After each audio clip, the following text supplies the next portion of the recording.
Good, happy Friday morning, April 29, 2022. I'm Riley King. Welcome to this Friday morning edition of your morning news update right here on the Riley King Radio Network. Let's get started right now.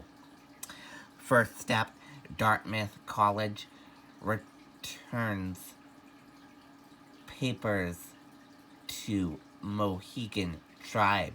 Let's take a listen to that video from WMUR News 9. At ADP, we understand how Today, Dartmouth College returned historic school documents to the Mohegan Tribe. The ceremony was held at a church on land that has belonged to the tribe since before colonization.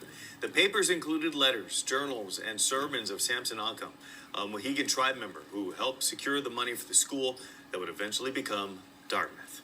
Occam was an 18th century scholar and Presbyterian minister who had hoped the school would offer educational opportunities for Native American students. The papers will now be part of the Mohegan Cultural Preservation Center. Okay, there you go on that video and that report.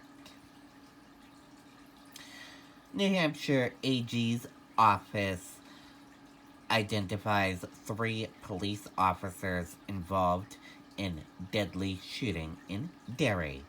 Let's take a listen to that video from WMUR News 9.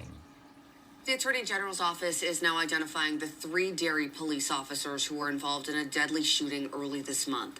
Lieutenant Michael Muncie, Officer Victoria Kidd, and Officer Timothy Underhill fired shots at 43-year-old Christopher Coppola. The AG's office is not saying which officer's bullets hit Coppola. The officers were responding to reports of a man with a shotgun on Driftwood Road on April 9th. The AG says at one point Coppola fired at a home in that area. Okay, there you go on that video and that report.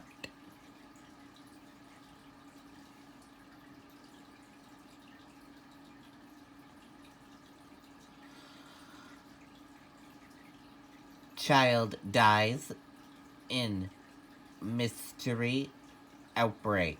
Let's take a listen to that video from ABC News. The mysterious global outbreak of severe hepatitis in otherwise healthy children. The CDC issuing a nationwide health alert. Cases now identified in at least 6 U.S. states, including at least 4 children who required a liver transplant and, sadly, 1 child who died. Tonight, health officials racing to find out what, if anything, these cases have in common. ABC's Steve Osunsami at the CDC in Atlanta. Health officials tonight say it's hard to explain what's causing this, but in Wisconsin, they're reporting at least 1 American child who has died, and they worry this might be connected to a global outbreak of acute hepatitis in children. What is particularly unusual is that the majority of these children were previously healthy. So far, the CDC is investigating more than 20 pediatric cases of severe liver inflammation in 6 states. At least 4 of the children needed a liver transplant. The skin turning yellow or the white of their eyes turning yellow, those things should be an alarm for them to bring their kid to seek medical attention, to bring them to their pediatrician. Hepatitis in children is often caused by contaminated food, but that doesn't appear to be the case here. Doctors in Alabama are investigating whether a cluster of 9 children got sick after catching the adenovirus, which can cause a common cold, but rarely hepatitis. It could be a virus that's driving it, plus an exaggerated response from these patients to try to combat these viruses. But the World Health Organization says for now, there is no direct link. Nearly half of the 169 children worldwide who've gotten sick tested negative for the adenovirus.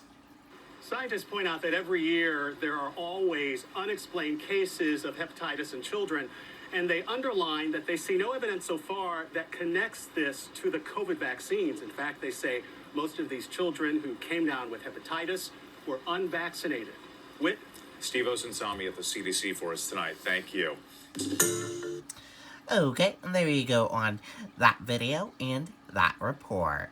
And that does it for your morning news update right here on the Riley King Radio Network. Thank you for tuning in and listening.